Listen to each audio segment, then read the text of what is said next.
আজকে রেগে গিয়ে আমি ফাইনালি একটা ফ্রিজ কিনেই নিলাম। না না এরকম বললে বুঝবে না, চলো ব্যাপারটা তোমাদেরকে শুরু থেকে বলি। সেদিন বেশ মনের আনন্দে রিলস দেখছিলাম, আর তখনই আমার ডার্লিং এর ফোন থেকে কল এলো। হ্যালো, এই শোন, তুই আর এই নম্বরে কোনোদিনও কল করবি না, ওকে? ও শ্বশুর আব্বা, আসসালামু আলাইকুম। আপা যদি আমি শ্বশুর কবে হলাম বে? সালা, আমি তোমার বিটিকে 2 দিন পর বিয়ে করব। আমার বেটিকে বিয়ে করবো বলছি, খাওয়াতে পারবি? কি খাওয়াবে কি? ভাত খাওয়াবো, চাল সরি মুড়ি খাওয়াবো, পানি খাওয়াবো। আপা যদি পানি খাওয়াবে, তোর ঘরে তো একটা পানি রাখার মতো ফ্রিজও না, শালা গরিব। সালা শ্বশুর, তুমি কি ভাবছো আমার অকাত নাই? আজকে ফ্রিজ কিনে এনে কাল কি তোমার বেটিকে বিয়ে করবো।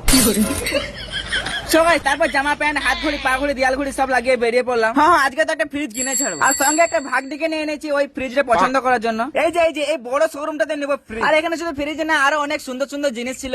ওয়াও, সাল বাপের জন্য আমি ডাইনিং টেবিলে বসে খাইনি মনে হয়, একটু বসে দেখি কেমন লাগে। তারপর আবার সোফায়, তারপর আবার বিছানায়। আবে আমি তো ভুলে গেছি আমি ফ্রিজ কিনতে এসেছি। লা লা লা লা লা, এটা কেমন লাগছে? আরে গাইস, তারপর মাথাটা ঢুকে চেক করছিলাম বরফ হতে কতক্ষণ সময় লাগে, হলো না তো। তবে যাই হোক না কেন, এই ফ্রিজটা কেমন লাগছে দেখতে অবশ্যই কমেন্ট করে দিও। হ্যাঁ, এখন আমি হালকা করে বিলটা বানিয়ে নিয়ে, হালকা না ভারী করে বটে। চলো এবার ঘরে গিয়ে শ্বশুরকে কলটা করি।